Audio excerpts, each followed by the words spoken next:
Let's face it, baseball is a low scoring sport. As the college football season kicks off, we see games where the outcomes decide before halftime, with blowouts like 70 to nothing becoming common. But baseball, it just doesn't have that aspect of big numbers. The largest blowout in MLB history is a modest 30 to 3. Impressive, sure, but it's no Indiana versus Indiana State we just saw. But what if I told you there was a baseball blowout so unbelievable, so mind bendingly huge, it almost seems like a myth? A game with a final score that reads more like a phone number than the actual game. This is the incredible story of the 109-0 baseball game.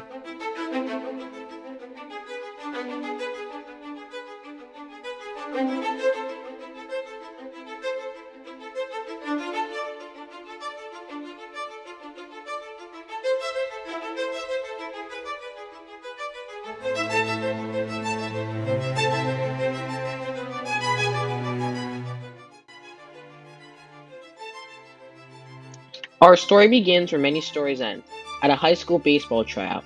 Coach Paul Morrison was in charge of making the final cuts for the Griswold High School team in Cass County, Iowa in March of 1928. His team had 10 hopefuls trying out for right field, but one player stood out from the rest. This was Alice Buckman, a red-headed 15-year-old girl with a remarkable glove and an even better bat. In 1928, a girl making a high school baseball team, especially over 9 boys, was unheard of. Alice's story didn't just stay in Griswold, it became a national sensation. Newspapers across the country, from the Associated Press to the Los Angeles Times and the New York Daily News, all ran stories about the young female phenom. Soon, crowds packed the stands for every Griswold game, all hoping to catch a glimpse of Alice in action. And she did not disappoint. Alice was the real deal, dazzling fans of her hitting and fielding abilities. Her fame grew so quickly that movie crews even showed up to film her every move.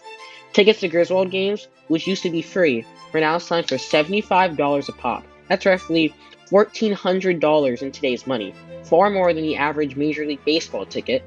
Alice Mania had completely swept across Iowa, and nearby high schools were desperate to get in on the action. One of them was Atlantic High, a mere 13 miles north of Griswold. Their coach, P.G. Russell, contacted Coach Morrison and arranged a game. The two coaches agreed to split the gate earnings, and Atlantic went all out, even arranging for an extra train to run to the city to accommodate the massive crowds expected. Atlantic High felt confident. They were an undefeated powerhouse led by their all-state pitcher Don King. Even with Alice Buckman's talent, they believed their team was superior.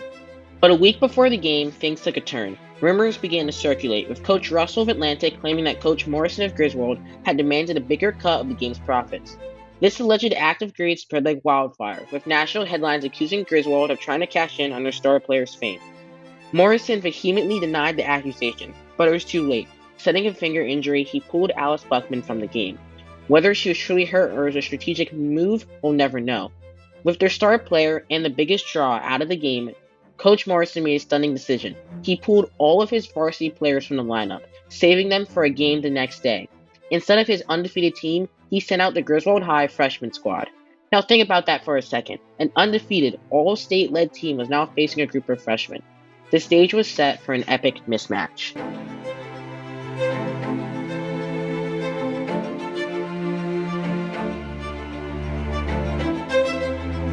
The game actually started normally, with Atlantic scoring 4 in the first, but all heck would break loose in the second.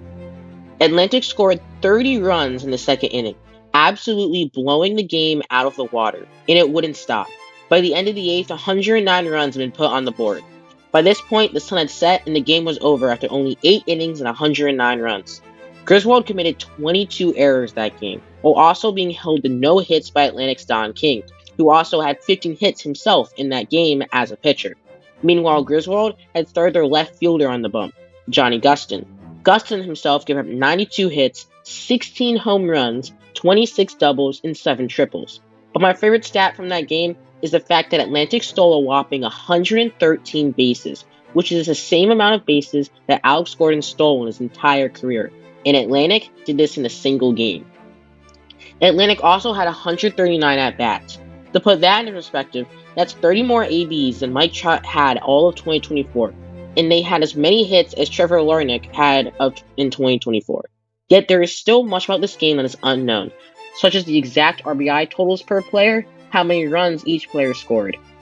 But still, this game crushed tons of high school records. There has never been a high school game like this since, and in fact, many of the records set in the game are not officially recognized, so keep that in mind. This is a chart of the top 10 highest scoring high school baseball games. The closest anyone has ever gone to Atlantic Griswold matchup was two Georgia high schools almost exactly 20 years later, and yet they were still 42 runs away from Atlantic's record. Absolutely incredible. Yet, after losing by an astronomical amount, these two teams would play each other once again 2 weeks later. This time, Griswold had all their starters, and Atlantic won. What was the score? 2-1. Baseball is weird.